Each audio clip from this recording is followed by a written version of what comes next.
Okay welcome friends. तो यहाँ पे जो मॉडल पेपर का जो सॉल्यूशन है उसी की सीरीज में हम मॉडल पेपर 5th का पार्ट 4 डिस्कस करते हैं, जिसमें आपके 76 से लेके 100 क्वेश्चन यहाँ पे डिस्कस किए जाएंगे। तो देखो समझो, यहाँ पे कंसेप्ट समझो। देखो पहला क्वेश्चन यहाँ पे कह रहा है द वर्स्ट केस की यहाँ पे quick sort as order of the complexity. तो देखो क्विक शॉर्ट की जो वर्स्ट केस है उसकी आपको कॉम्प्लेक्सिटी पूछ रहे हैं, ठीक है। तो आपको ध्यान रखना जो क्विक शॉर्ट होता है उसके वर्स्ट केस में जो उसकी कॉम्प्लेक्सिटी होती है वो ऑर्डर ऑफ n स्क्वायर होती है। अच्छा आप देखो राइट आंसर क्या होगा, order of log n, order of n2। नहीं ये n2 नहीं है, n स्क्वायर है। ये क्या है, ऑर्डर ऑफ n स्क्वायर है, order of n square b, यही आपका राइट आंसर हो जाएगा, ठीक है। तो आपको ध्यान रखना जो वर्स्ट केस, अगर क्विक शॉर्ट की वर्स्ट केस टाइम कॉम्प्लेक्सिटी बात करूं तो यहाँ पे क्या हो जाएगी, ऑर्डर ऑफ n स्क्वायर हो जाएगी, ठीक है। B is the right answer. Okay next देखो the best sorting method if number of the swapping done. अच्छा देखो बेस्ट सॉर्टिंग मेथड है जो आपके नंबर ऑफ स्वैपिंग, अच्छा स्वैपिंग करना है आपको, ठीक है, नंबर को स्वैप करना है, ठीक है भाई। अच्छा ध्यान रखना नंबर को स्वैप करना है, ठीक है। अच्छा is the only measure of efficiency, efficiency को ध्यान में रखते हुए आपको क्या करना है कि आपको सॉर्टिंग करनी है, ठीक है। अब देखो इफिशिएंसी को ध्यान में रखते हुए सॉर्टिंग करनी है स्वैपिंग करके, तो आपका कौन सा होगा, सिलेक्शन सॉर्ट। तो देखो आपको ध्यान रखना है कौन सा, selection sort is the best, ठीक है। तो यह राइट आंसर क्या होगा, C is the right answer. देखो नेक्स्ट क्वेश्चन देखो यहाँ पे कह रहे हैं which of the following is false about the strict binary tree. Strict binary tree में क्या होता है भाई, लेफ्ट साइड से आपके फिल करते आते हैं, ठीक है। आप लेफ्ट साइड से सबसे पहले आपको फिल करते आते हैं बाइनरी को। अच्छा अब देखो यहाँ पे कह रहा है binary tree is called strict binary tree if every leaf node have at least non empty right and left sub tree. अच्छा ठीक बात है, सही कह रहे हैं। तो यहाँ पे आपसे बच्चा फॉल्स पूछा, ये तो आपके सही है। अच्छा a complete binary tree of the depth D is the strict binary tree, all of all leave are at level D, ठीक है। अच्छा कंप्लीट बाइनरी ट्री में आपका जो डेप्थ डी होती है वो स्ट्रिक्ट बाइनरी ट्री के all the whole level D, ये बात आपकी सही है, ऑल के लिए यहाँ पे सही है। अच्छा strict binary tree with n leave always content 2n-1 node, ठीक है, सही बात है, ये भी आपकी राइट आंसर है। All the nodes of strict binary tree of depth D, all the node strict binary tree of depth D must be a level D. नहीं ऐसा कुछ नहीं है, ऐसा कुछ नहीं है, ये आपकी गलत है। तो आपकी फॉल्स पूछा है तो आपका डी क्या यहाँ पे गलत है, ठीक है। तो डी यहाँ पे क्या हो जाएगा, रॉन्ग स्टेटमेंट हो जाएगा, ठीक है। आपसे फॉल्स ही पूछा है यहाँ पे, तो D is the wrong statement. देखो नेक्स्ट पूछा है select the correct output of the following code. ये कह रहा है इस कोड का आपको करेक्ट आउटपुट बताना है। अच्छा देखो यहाँ पे क्या रखा है, करेक्ट। देखो एक आपकी स्ट्रिंग है जिसको हमने किस में रखा है, करेक्टर में रखा है, ठीक है। तो देखो एस ऑफ 7 में क्या ले रखा है यहाँ पे, देखो एस ऑफ 7 में क्या रखा है, ले रखा है यहाँ पे एक कोई भी स्ट्रिंग है, ठीक है। अब देखो यहाँ पे क्या है, A M A Z I N और जी। अच्छा एंड ऑफ स्ट्रिंग क्या होगी, एंड ऑफ स्ट्रिंग ये हो जाएगी। अच्छा अब देखो अब यहाँ पे ये तो देखो अगर इंडेक्सिंग बात करूँ तो क्या हो जाएगा 0, ये हो जाएगा 1, ये क्या हो जाएगा 2, ये क्या हो जाएगा 3, ये क्या हो जाएगा 4, ये क्या हो जाएगा 5, ये क्या हो जाएगा 6 और ये क्या हो जाएगा आपका 7। एंड ऑफ स्ट्रिंग बताती है आपके 7 को। अच्छा ये आपके एंड ऑफ स्ट्रिंग बताती है ना। अच्छा उसके बाद देखो यहाँ पे क्या कर रहा है, एस को एस। अच्छा देखो अब सबसे पहले अगर एस है तो वो देखो सबसे पहले एस किसको डिनोट कर रहे हैं, इसको डिनोट कर रहे हैं।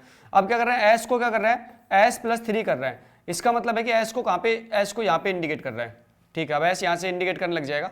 उसके बाद क्या कर रहा है, सी आउट से आप प्रिंट करवा रहे हैं एस को, अच्छा एंड एल तक। अच्छा दैट सी आउट को प्रिंट, अब देखो प्रिंट करो, एस को प्रिंट कर रहा है।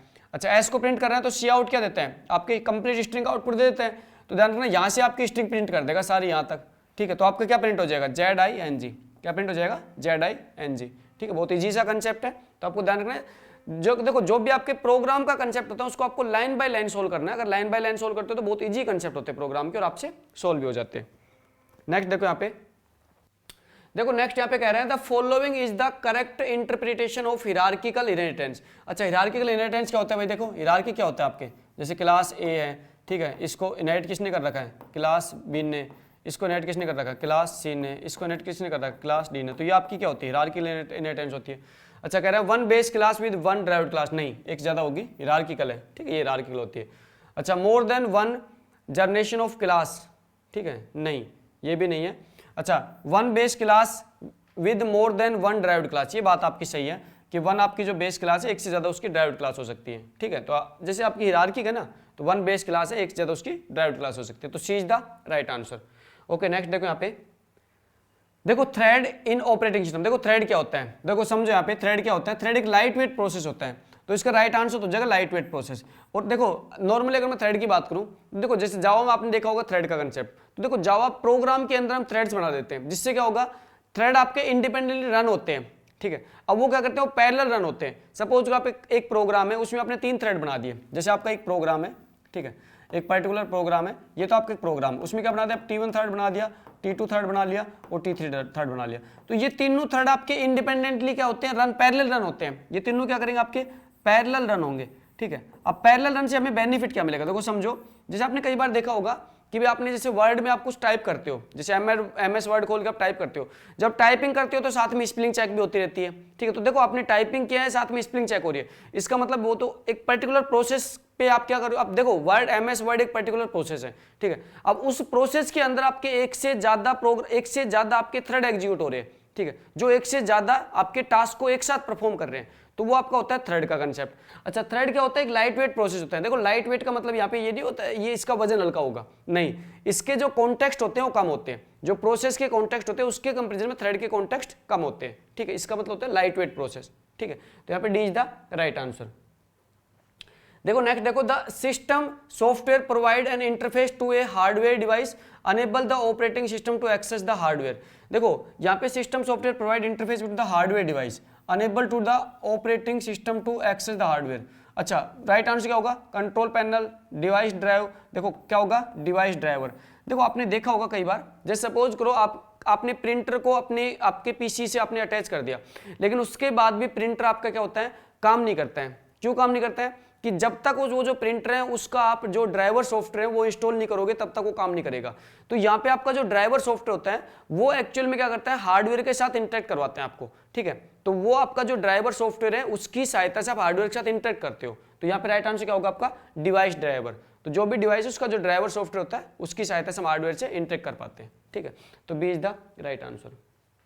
देखो which cycle refer to the process where one instruction is fetch and execute. अच्छा, ये पूछ रहे हैं साइकिल के बारे में, which cycle refer to the process where one instruction fetch and execute. अच्छा, fetch cycle, instruction cycle, right answer क्या होगा, इंस्ट्रक्शन साइकिल। देखो इंस्ट्रक्शन साइकिल क्या होती है कि यहाँ पे क्या होता है, सबसे पहले इंस्ट्रक्शन को फैच की जाती है, फिर उसको डिकोड की जाती है, फिर उसको ऑपरेंड फैच किया जाता है, फिर आपके एग्जीक्यूट किया जाता है, ठीक है, फिर आपके रिजल्ट को स्टोर किया जाता है। तो यहाँ पे आपकी जो साइकिलिंग होती है क्या होती है, इंस्ट्रक्शन साइकिलिंग होती है, ठीक है, इंस्ट्रक्शन साइकिल होती है। ओके, नेक्स्ट देखो यहाँ पे, देखो which of the following is A part of classical process that keep track of code execution with in the framework. ये कह रहे हैं कि आपका part of the classical process का पार्ट, क्लासिक प्रोसेस का पार्ट होता है that keep track of the code execution, ठीक है, कोड एग्जीक्यूट करता है with in the framework. With in the framework के अंदर कोड एग्जीक्यूट कौन करता है, आपके थ्रेड्स करता है, ठीक है। तो कोई भी आपका प्रोसेस होता है उसके अंदर जो आपके कोड एग्जीक्यूट करता है, ठीक है, तो वहां पे आपका जो पार्ट होता है कोड एग्जीक्यूट करने के लिए वो थ्रेड्स होता है। जब आपने देखा होगा कि कोई प्रोग्राम होता है, जावा के प्रोग्राम में आप एक से ज्यादा थ्रेड क्रिएट कर देते हो, तो क्या करते हैं, वो पैरेलली आपके काम करते हैं, ठीक है। तो यहाँ पे राइट आंसर क्या होगा, thread is the right answer. देखो which of the following protocol is reliable stream transport protocol. ये कह रहे हैं कि आपका कौन सा protocol reliable stream transport protocol है, ठीक है। ट्रांसपोर्ट प्रोटोकॉल की बात करें तो देखो आपका टीसीपी जो आपका ट्रांसमिशन कंट्रोल प्रोटोकॉल होता है, देखो जो आपका टीसीपी होता है, टीसी मतलब यहाँ पे क्या होता है, ट्रांसमिशन कंट्रोल प्रोटोकॉल। देखो आपका ट्रांसमिशन, जो आपका ट्रांसमिशन कंट्रोल प्रोटोकॉल होता है, आपका ट्रांसमिशन कंट्रोल प्रोटोकॉल होता है आपका, वो क्या होता है आपका रिलेबल स्ट्रिंग। देखो ट्रांसमिशन कंट्रोल प्रोटोकॉल होता है वो आप क्या होता है, रिलेबल स्ट्रीम ट्रांसपोर्ट प्रोटोकॉल होता है। क्यों, क्योंकि ये क्या करता है, कोई भी डेटा को ट्रांसफर करने से पहले 3-वे हैंडशेकिंग अप्लाई करता है, जिससे कनेक्शन एस्टेब्लिश करता है, उसके बाद में डेटा को ट्रांसफर करता है और फिर कनेक्शन को रिलीज करता है। तो यहाँ पे एक 3-वे हैंडशेकिंग प्रोसेस के द्वारा कनेक्शन एस्टेब्लिश करना, डेटा ट्रांसफर करना, कनेक्शन रिलीज करना, तो वो आपका क्या होता है, वो आपके रिलेबिलिटी प्रोवाइड करता है, विश्वसनीयता प्रोवाइड करता है, आपका डेटा डेफिनेटली आपका 100% डेटा डेस्टिनेशन तक पहुंचेगा, ठीक है। तो यहाँ पे क्या होगा, TCP is the right answer. देखो नेक्स्ट देखो, which of the following is not a common field found in the instruction format. अच्छा, जो आपका इंस्ट्रक्शन का फॉर्मेट होता है उसमें इसमें से कौन सी कॉमन फील्ड नहीं है उसके बारे में यहाँ पे जिक्र कर रहे हैं। तो देखो address field, sign field, mode field और ऑप कोड फील्ड। तो देखो ध्यान रखना, आपके जो साइन फील्ड होती है, जो आपकी साइन फील्ड होती है वो आपके मौजूद नहीं होती है, ठीक है। तो यहाँ पे राइट आंसर क्या हो जाएगा, राइट आंसर हो जाएगा यहाँ पे बी, ए साइन फील्ड, वो आपके मौजूद नहीं होती। तो आपका जो इंस्ट्रक्शन फॉर्मेट होता है उसके अंदर जनरल क्या मिलेगा आपको, भी एड्रेस मिलेगा। देखो आपका इंस्ट्रक्शन फॉर्मेट में जैसे आपके इंस्ट्रक्शन के टाइप होते हैं, zero address instruction, 1 address instruction, 2 address instruction, 3 address instruction. इसके ऊपर मैं एक सेपरेट एक वीडियो जल्दी ही प्रोवाइड करूंगा आपको, क्योंकि इसमें काफी बच्चों का मेरे पास मैसेज ऑलरेडी आ भी चुका है, ठीक है। तो यहाँ पे आपको अच्छा कंसेप्ट है, बहुत अच्छा कंसेप्ट है, इंस्ट्रक्शन फॉर्मेट में क्या क्या मौजूद होता है, ठीक है, और कैसे आपकी काम करते हैं इंस्ट्रक्शन फॉर्मेट, ठीक है। तो यहाँ पे कब आपके रजिस्टर से डेटा उठाया जाता है, कब आपके मेमोरी से डेटा उठाया जाता है, कैसे डेटा आपका फैच किया जाता है, तो इसके ऊपर मैं जल्दी एक वीडियो प्रोवाइड करूंगा। तो यहाँ पे इसका राइट आंसर क्या होगा, B is the right answer. देखो ये कह रहा है which of the following processor scheduler select a job currently loaded in the memory. अच्छा, currently loaded in the memory, इसका मतलब है कि रेडी में आ चुकी है। अच्छा, रेडी से सिलेक्ट करेगा, okay, in the memory and allocate to the process. Allocate to the process कहाँ भेजेगा, रनिंग भेजेगा। अच्छा, तो यहाँ पे भाई आपका कौन सा शेड्यूलर होता है जो रेडी से रनिंग भेजता है, कौन सा होता है आपका, शॉर्ट टर्म शेड्यूलर। कौन सा होता है आपका, शॉर्ट टर्म शेड्यूलर होता है, जो कि आपके प्रोसेस को रेडी से उठाता है, रेडी से उठा कहाँ भेजता है, रनिंग में। तो आपका राइट आंसर क्या होगा, D is the right answer, आपका short term scheduler, D is the right answer. देखो which of the following filter the message based on context at the application layer. अच्छा, ये कह रहे हैं भाई आपका फिल्टर करता है जो कि मैसेज बेस्ड होता है और कॉन्टेक्स्ट को एप्लीकेशन लेयर पे। देखो एप्लीकेशन लेयर पे आपका कौन सा यहाँ पे फिल्टर का काम करता है, तो आपके जो प्रोक्सी फायरवॉल होते हैं, जो आपके प्रोक्सी फायरवॉल होते हैं वो आपके एप्लीकेशन लेयर पे काम करके वो क्या करते हैं, आपके मैसेज बेस्ड फिल्टर। देखो आपने देखा होगा ना, सर्वर पे जो आपका प्रोक्सी फायरवॉल लगता है वो आपकी रिक्वेस्ट को अलग अलग सर्वर, जैसे आपके डेटाबेस सर्वर प्लेस करना या आपके पेमेंट गेटवे प्लेस करना, तो यहाँ पे आपका प्रोक्सी फायरवॉल काम आता है, ठीक है, इज द राइट आंसर। देखो नेक्स्ट क्वेश्चन देखो यहाँ पे, which of the following is a standard for specifying any kind of information on the internet. अच्छा, which of the following is standard to specify any kind of information on internet. तो आपका क्या होगा, URL, uniform resource locator जो आपका होता है, URL होता है, वो क्या करता है भाई, कोई भी इंटरनेट पे हम इंफॉर्मेशन को एक्सेस करते हैं तो क्या होते हैं भाई, हम यूआरएल की सहायता से किसी पर्टिकुलर सर्वर को कॉल करते हैं, जो वहाँ पे आपकी जो भी सर्विस है उसके द्वारा जो भी सर्विस प्रोवाइड की जाएगी, जो भी इंफॉर्मेशन का सेट होगा वो हमारे कंप्यूटर पे शो हो जाता है। तो राइट आंसर क्या होगा, यूआरएल होगा। देखो नेक्स्ट देखो, constructor have dash dash dash return type. तो कंस्ट्रक्टर क्या होता है, नो रिटर्न टाइप, कंस्ट्रक्टर का कोई रिटर्न टाइप होता ही नहीं है, ठीक है। अगर मैं जावा की बात करूं तो कंस्ट्रक्टर हमेशा खुद जो ऑब्जेक्ट होता है उसको रिटर्न करता है, ठीक है। लेकिन नॉर्मली जो कंस्ट्रक्टर होता है उसका return type void, character, int, नहीं कुछ नहीं होता कंस्ट्रक्टर, इनमें से कोई कंस्ट्रक्टर रिटर्न टाइप नहीं होता है, ठीक है।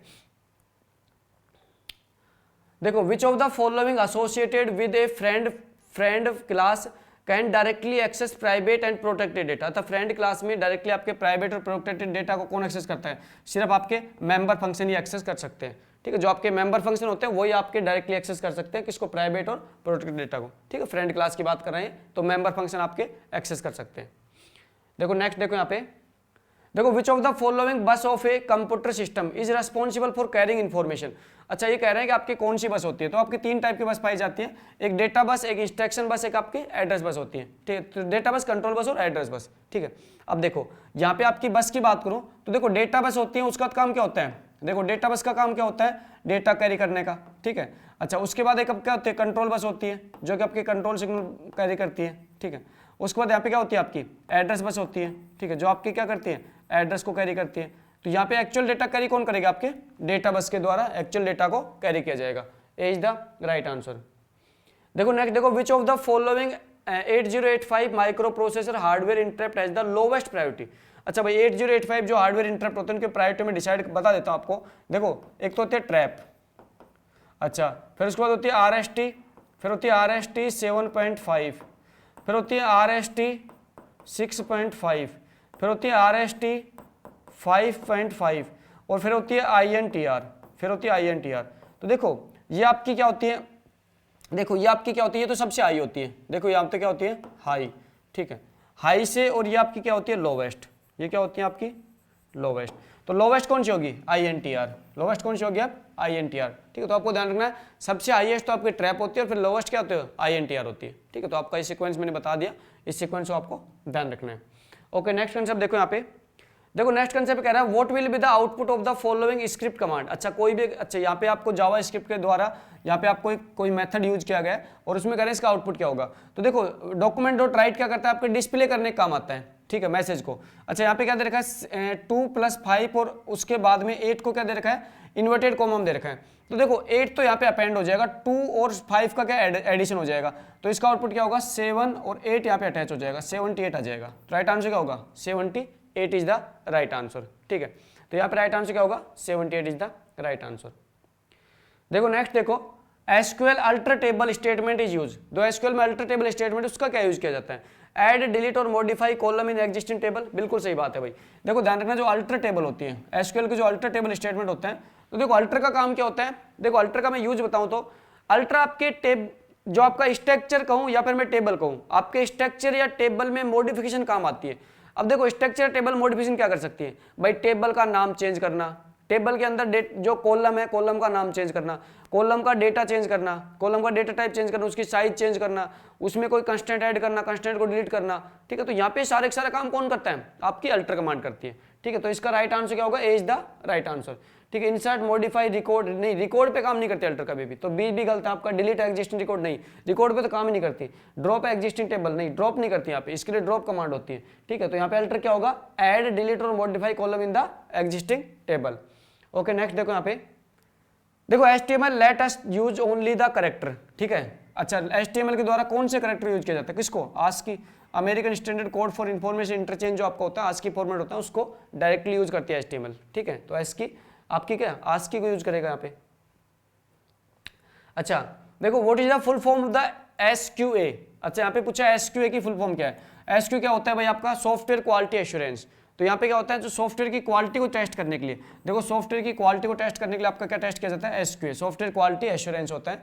तो ये आपकी सॉफ्टवेयर क्वालिटी टेस्ट करने के लिए काम में आता है। इसकी फुल फॉर्म है सॉफ्टवेयर क्वालिटी एश्योरेंस। नेक्स्ट देखो यहाँ पे, देखो which of the following is not use to calculate hash function. देखो ये कह रहा है इनमें से कौन सा हैश फंक्शन कैलकुलेट करने के यूज नहीं किया जाता है। अच्छा देखो हैश फंक्शन के लिए एक फ्लडिंग मेथड बिल्कुल होता है भाई, फोल्डिंग मेथड भी होता है हैश फंक्शन का, मॉड्यूलेशन मेथड भी होता है हैश फंक्शन का, रीएसिंग नहीं, हैश फंक्शन कैलकुलेट करने का रीएसिंग मेथड नहीं होता है, डिवीजन मेथड भी होता है। देखो ये तीनों तो आपके होते हैं, फोल्डिंग मेथड हो गया, मॉड्यूलेशन मेथड हो गया आपके, और डिवीजन मेथड हो गया, ये तो आपके मौजूद होते हैं। जो रीएसिंग है ये आपके मौजूद नहीं होता है। तो यहाँ पे C is the right answer. Next देखो यहाँ पे, देखो नेक्स्ट कह रहा है in the OSI model the network layer is responsible. देखो कह रहा है OSI मॉडल में नेटवर्क लेयर की क्या रिस्पॉन्सिबिलिटी होती है, तो यहाँ पे कह रहा है token management, dialogue control, physical transmission, routing. तो ध्यान रखना आपके नेटवर्क लेयर का जो मेजर जो काम होता है राउटिंग का ही होता है। तो यहाँ पे आपका डिवाइस जो आता है राउटर डिवाइस काम करता है और राउटिंग करती है, इसका मतलब रूट डिसाइड करती है। ठीक है, राउटिंग मतलब क्या होता है, रूट डिसाइड करती है आपकी नेटवर्क लेयर। ठीक है, तो A is the right answer.